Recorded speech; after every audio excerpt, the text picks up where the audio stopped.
If you need a bit of a 3 p.m. pick-me-up, well, I've got you sorted. I'm going to make you a muesli caramel slice. Super delicious. So we'll start with the base, which is very much like a biscuit. We'll add 1 egg to a bowl. You only need 1 egg for this, along with some caster sugar.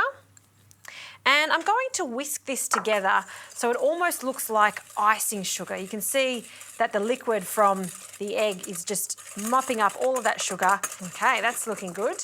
Now I'm going to add the butter, and I've melted the butter, but I've also cooled it down slightly. Whenever you're baking, anything you're baking, you want it to be roughly the same temperature so it comes together nicely. So in with that butter, and then just give that a mix to dissolve in. That's looking good. We'll just remove that whisk for now, and it's time to add our flours. Now, usually when you're making a biscuit base, you would only use a plain flour, just like this one, which is soft and low protein. But what I like to do is mix it up and add a little bit of self-raising flour. So 1/2 cup of the plain flour, and then 1/3 of a cup of our self-raising flour. And the reason I add the self-raising flour is because it does have that rising agent in it. So it's just going to make our biscuit rise a little bit and become slightly fluffy. I love the crumb consistency that we get when we mix the flours together. So that's a little trick there. Now I'm just going to use my sieve just to make it extra fine by sifting it in. And I'll also add a small pinch of salt. Okay, now I'm just going to fold this together. Now I've preheated my oven. I want it to be at around 160 degrees fan force.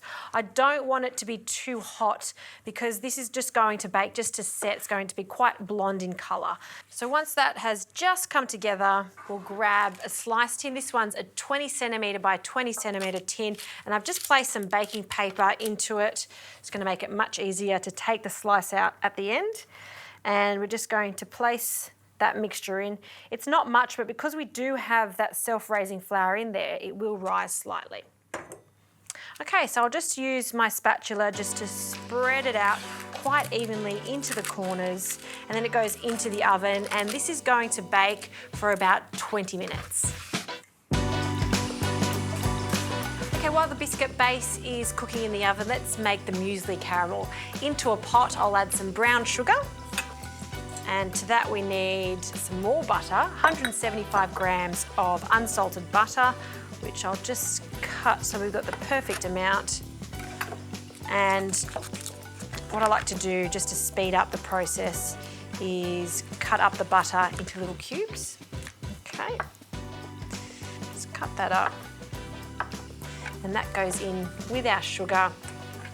And we really want these flavours to develop, so just give that a mix just so all of that butter starts to melt. On a low heat, you don't want it to be too hot because it will burn that sugar, so you just want it to come together nicely, along with some golden syrup, just to give it that really nice molasses-like flavour.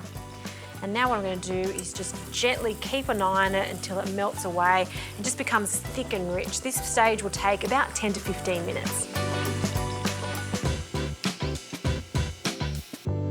Okay, this has got a lovely deep colour, so I'm going to turn the heat off. Just be very careful because that is piping hot. The biscuit base has also come out of the oven, and I've just cooled it slightly, and in with some muesli. And I'm just going to measure about a cup of this muesli straight into our caramel. You can see it's got nuts in it, oats, dried fruits, all the good stuff.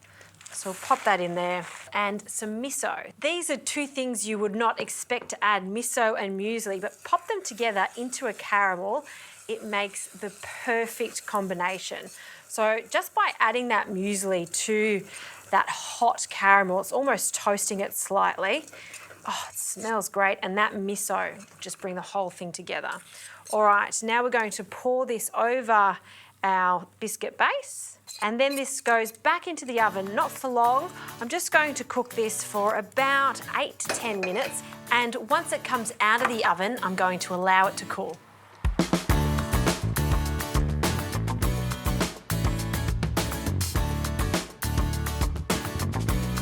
All right, this is looking very good. It's cooled down, and luckily there's baking paper because it comes out so easily. And let's have a look at this. I love it because you've got that crumbly biscuit base and that sticky muesli and miso toffee on top of it. Take that off very carefully. And now we can slice it. I've just placed my knife into some boiling water. It just makes slicing much easier. Then I'm going to cut it down the centre. Oh, look at this. And have a look in the centre of that. How great does that look? Perfect ratio of caramel to biscuit. And we'll just tidy up the side. It's what I like to call a little chef's treat.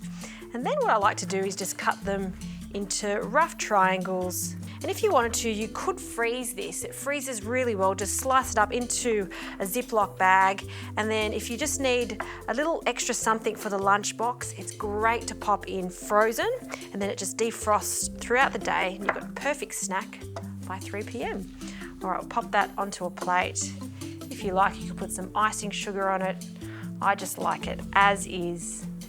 And the little chef's treat, I love the ends of it. The biscuit base is just right, not too dense, a little bit fluffy, crumbly, just right with that combination of plain and self-raising flour. And then that muesli caramel with the miso in it. If you haven't tried adding miso to your caramel, try it. It is so good, particularly for a biscuit just like this.